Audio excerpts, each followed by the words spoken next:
Բայց շաշի դևորտն այսօր մենք այս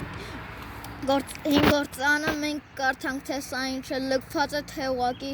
սուտ է ես հիմա այս 1977-ը որ գրած է դա կրասկից են արել սա հին է եւ ինչպես տեսնում եք այն հետևի գործանը դա ամբողջան գործանը տեղից որ ալյուրեն են արել չեմ հիշում ինչ են արել բայց 2000 թվին փակվել է սա պատմենք սրա մասին տեղեկություններ Ժողովուրդ ջան այստեղ թուրքերը եկան, հետո այն պոեզը, չգիտեմ ինչ եղավ, տեսեք այն լքված պոեզը, այնա, այդ պոեզն է ժողովուրդ ջան, որը թուրքերը եկան և թե սա կարող էր էլի աշխատել այս գործարանը, բայց փակվեց, անձրևից այսպես եղավ, հիմա սա ամբողջովին լքված գործարանը։ Այս նկարում երևում է հին խորհրդային ժամանակների արդյունաբերական գործարանի կամ մեծ Պահեստանի համար։ Ճշգրիտ անունը միայն նկարով դժվար է հաստատել, բայց կառուցվածքի շատ նման է Արցախի սիլոսային կամ արտադրական գործարանի, որը կառուցվել է Հայաստանում ԽՍՀՄ-ի տարիներին։ Կլոր մեծ բակի հաստատում են հացահատիկ ալյուր կամ արխունուք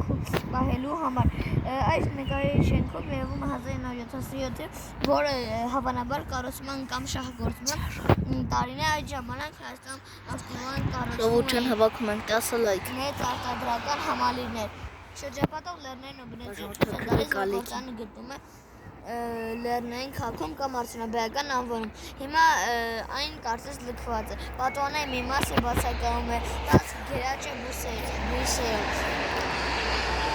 Հայաստանում նման գործարներ կառուցվել են 1960-ից 1980 թվականներին երբ երկիրը ԽՍՀՄ արդյունաբերական կենտրոնից էր խորհրդային միության փլուզումից հետո շատերը փակվեցին, բայց այս մեկը դրանցից չէր, որովհետև այլևս չկային նախկին տնտեսական կապերը և ֆինանսավորումը։ Սա էլ արդեն տարածքի մասին։ Սա շատ հին է։ Եկեք այն մյուս կողմերից էլ ցույց տամ։ Ժողովուրդ ջան Այս կողմեմ սենց կա Ժողովուրդ ջան տեսեք այս միատու Այս ամբողջովին ինչպես տեսնում եք սաղ այս շենք սաղ քանդված ամեն ինչ որ քանդված այս գործարաններում